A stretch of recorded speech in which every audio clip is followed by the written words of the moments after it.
talking about 2023, the year in review, I guess we should just start with what's to come before we record again. Because again, you and I are recording on Christmas Eve. I assume we'll record again on New Year's Eve. That'll be the morning after the AEW World's End pay-per-view. And a lot of times with AEW, you don't really know what the main event is going to be until you get a lot closer to the event. We've known what the main event was going to be for a long time, though. Here it's MJF versus Samoa Joe in Long Island, sort of the home territory, if you will, for MJF. Underneath that, we've got a no DQ match with Christian Cage and Adam Copeland for the TNT Championship. We've got a tag team world title match. Chris Jericho is looking for a partner with Kenny Omega on the shelf with diverticulitis as they challenge Big Bill and Ricky Starks. We got Toni Storm defending her women's title against Riho. Julia Hart defending her TBS championship against Abaddon. Hook in there with Wheeler Yuta for the FTW championship. And the winner of this Blue League versus Gold League, everything they're calling the Continental Classic, this will be for the inaugural Triple Crown Championship, which will combine the Ring of Honor World Title and the New Japan Strong Openweight Championship and the AEW Continental Championship. So the Triple Crown may be a tip of the cap to Japan, but pretty decent looking card. It feels like AEW more often than not super serves their audience and delivers on pay-per-view. What do you expect from this show this weekend and all the hype that you've seen surrounding it so far? To be completely honest, I haven't seen a lot of the hype. I'm relatively unaware of it. I am looking forward to the MJF Samoa Joe match. Yeah. Just because I think they're two phenomenal performers. One in Samoa Joe that's been around for a long time and survived and came out on top and just got an amazing story to tell, both in the ring and out of the ring. Very strong family man.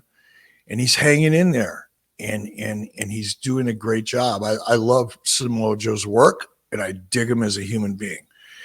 You know, MJF is kind of like on the other side of the equation in a way.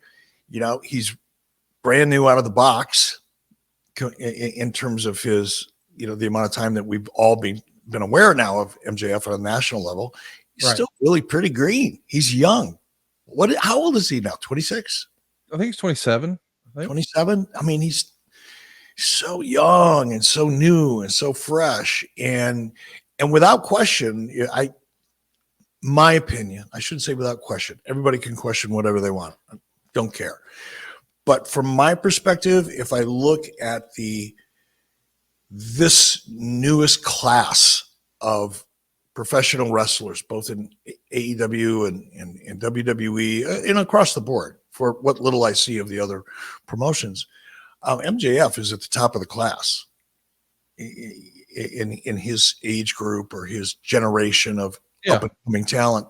I can't think of anybody overall. Now I'm talking about being well-rounded. You can talk about Okada, you can talk about Kenny Omega, you can talk about Will Ospreay, and these guys are all in the conversation when it comes to what they're capable of in the ring. But I don't think there's much of a conversation when it comes to all-around talent. Your ability to perform in the ring, your ability to create a character that's compelling, that connects to the audience one way or the other. They can either love you or hate you. As Vern Gagne said, it really doesn't matter as long as they feel strongly one way or the other. Firmly believe that. And MJF has done that. His ability on the mic, I mean, his narrative skills, let's call it that, instead of mic work or stick work, his narrative talent and skill set, combined with what he's capable of doing physically in the ring and his psychology in the ring and out of the ring with regard to his character, I don't think there's anybody that comes close. I would think, if you take a step back from AEW and you look across the aisle to WWE, I would have to include Dominic Mysterio in the conversation at 26 and Rhea Ripley at 27. But I'm with you. I think those are probably my top three as far as, what the future looks like of professional wrestling. And I'm excited to see what they do. You know, the rumor and innuendo is that MJF has not signed a contract. I mean, that's certainly what he's telling Sports Illustrated. Other reports in the industry are saying, "Oh no, he signed," and whatever. I don't know. But here's what I do know: he's hurt and he's working hurt, and supposedly it's something that might require surgery. I don't have any details or any inside knowledge there, but given the interest and intrigue around the devil storyline and who is the devil and all that, it certainly seems like it's getting to a head. And if you're going to drop the title, I can't think of a better person to you know, end this reign than Samoa Joe. I mean, it's believable. They have a cool backstory. And if it does wind up being a transitional thing because he's got to be out, he being MJF, for a little bit of a surgery, maybe that works out. But I'm excited to see it. You know, it's going to be a hot crowd. That AEW audience, when they're super served exactly what they're looking for, like they get on pay-per-view, they're going to be hot. They're going to be lively, especially in MJF's sort of hometown. But I think the match I'm looking forward to most from a fan perspective is Adam Copeland and Christian. I've just loved Christian's stuff this year. He would be on my list of MVPs for AEW this year. And I'm going to make it appointment television watching for me. It's happening this Saturday night, AEW World's End. Of course, there's going to be some NFL. There's going to be some bowl games. It's going to be a fun time if you're a sports fan, but I'm going to find time to watch AEW World's End. Hey, it's Conrad Thompson here to tell you a little more about what adfreeshows.com is all about. Get early, ad-free access to more than a dozen of your favorite wrestling podcasts every single week, starting at just $9. That's less than 20 cents an episode each month.